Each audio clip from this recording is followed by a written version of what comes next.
Welcome to ஷீரோஸ் ideas. இன்னைக்கு நம்ம சேனல்ல டேஸ்டியான மீன் குழம்பு எப்படி செய்யறதுன்னு பார்க்க போறோம். வாங்க வீடியோக்குள்ள. 1.5 கிலோ மீனை நல்லா கழுவி சுத்தம் பண்ணி வச்சுக்கோங்க. 30 சின்ன வெங்காயம், 4 பெரிய வெங்காயம் தட்டி வச்சுக்கோங்க. ஒரு 15 பல் பூண்டை நல்லா தட்டி வச்சுக்கோங்க. 4 தக்காளியை நறுக்கி வச்சுக்கோங்க. அரை மூடி தேங்காயில் பாதி தேங்காய் எடுத்து அரைச்சி வச்சுக்கோங்க. பழைய புளி கொஞ்சம், புது புளி கொஞ்சம், ரெண்டும் சேர்ந்து கலந்து வச்சுக்கோங்க. ஒரு குழிக்கரண்டியில் 1.5 குழிக்கரண்டி மல்லித்தூள், 1 குழிக்கரண்டி மிளகாத்தூள். உங்களுக்கு காரம் வேணும்னா கூட சேர்த்துக்கோங்க. குழம்புக்கு தேவையான அளவுக்கு கல்லுப்பு, புளியை கரைச்சி ஊற்றி கலந்துக்கோங்க. எல்லாத்தையும் மீனில் போட்டிருக்கேன். மஞ்சத்தூள் அரை ஸ்பூன் சேர்த்துக்கோங்க.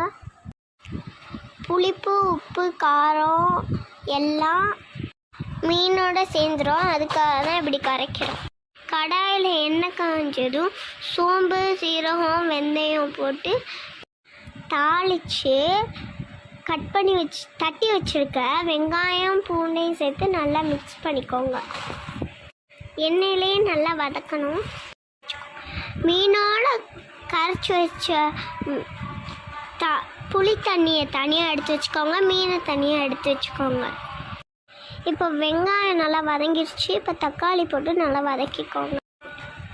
தக்காளி நல்லா வதங்கணும். கரைச்ச புளி கரைசலை கொட்டி நல்லா கொதிக்க விடுங்க. குழம்பு நல்லா கொதித்து பச்சை வாசனை போனதுக்கப்புறமா ஒவ்வொரு மீனையாக எடுத்து உள்ளக்க போட்டுடலாம். மீன் வேகிறதுக்கு ரொம்ப நேரம் ஆகாது. ஒரு 6-7 நிமிஷத்தில் வெந்துடும்.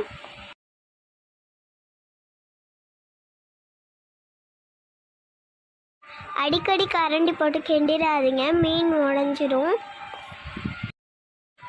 கரண்டியை வச்சு கிண்டாதீங்க. கரண்டி பின்னாடி இருக்கும்லே ஒரு ஸ்டிக், அதை வச்சு கிண்டி.